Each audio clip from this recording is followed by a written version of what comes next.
The famous no-bake dessert that has everyone crazy. Break the biscuits into pieces. Mix the sugar with cocoa, butter, and milk. Boil the cream while stirring continuously. Pour over the biscuits. Mix well. Place the biscuits in the removable tray. Level the layer. Refrigerate for 20 minutes. Prepare the vanilla cream.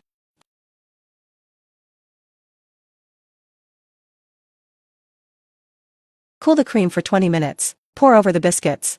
Refrigerate for 20 minutes. Prepare the chocolate cream.